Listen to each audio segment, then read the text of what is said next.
I'd like to start with a few words about the Research and Statistics Fund, for those of you who aren't familiar with it. So it's a £3 million national lottery fund which BFI administers, and it runs over the 5-year period 2017 to 2022.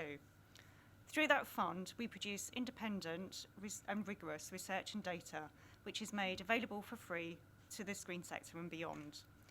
We work with a very brilliant advisory group, some of which I know are here today, so thank you very much for coming along. And that group advises on the research priorities for the sector and also oversees the work of the fund. As Julie's already mentioned, we have a number of partnerships, including with other industry bodies and academic institutions, and we work regularly with a wide range of stakeholders across the screen sector and government.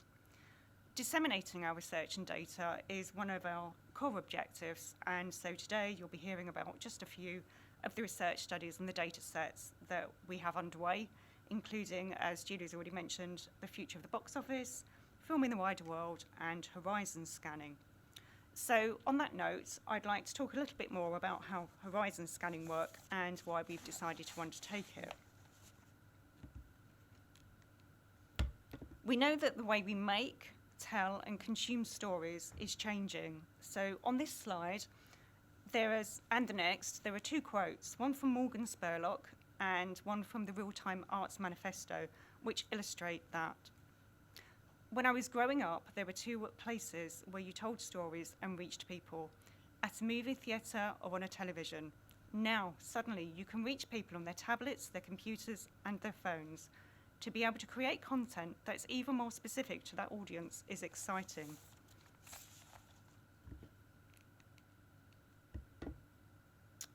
It's perfectly possible to deal with stories in non-linear environments if we abandon the notion of plots. It was probably the ultra-linear medium of film that had pushed plot and structure to the foreground of storytelling.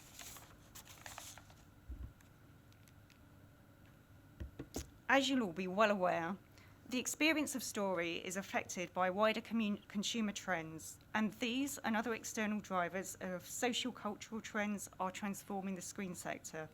So, for example, technology drives every element of our lives these days, from shopping to dating and socializing to news consumption, entertainment, and our consumption of video. Smart televisions and delivery services mean that eating out and seeing a film can be experienced without having to move from our sofa. Renting and subscribing is the new purchase behavior, from video to music and from cars to fitness. And there's ever-increasing crossover between film, TV, video games, and emerging media. Practitioners are finding new ways of storytelling, and VR and AR are providing an active experience rather than passive consumption.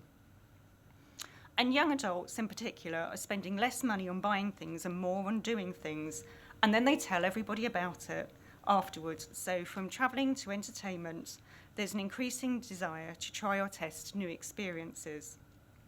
However, our knowledge and evidence base around working emerging spaces over the next 5 to 10 years is limited, hence the need to undertake a horizon scan activity, or, in other words, an analysis of the future. And this will help the UK screen sector to better understand what external influences, emerging trends, uncertainties, and opportunities might look like. So why is now the right time for horizon scan activity? Well, the Research and Statistics Fund is at the midpoint of its 5-year funding cycle, so the horizon scan outputs will be extremely useful for planning its future research agenda. And as I just mentioned, it will help the screen sector to better understand what the future might look like. It would also provide the screen sector with information to help them better consider how those trends and developments might potentially affect policy and practice.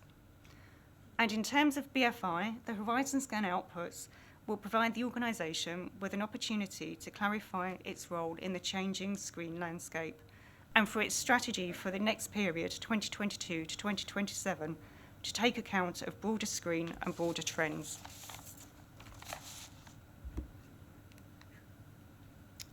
So in terms of scope, as you can see from this slide, it will cover many obvious areas that you would expect.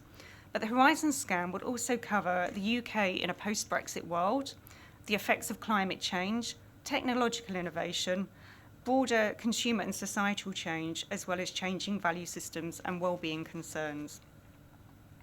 It's about looking where change is already occurring, but also beyond the here and now, to the factors that will influence the screen sector in the next 5 to 10 years.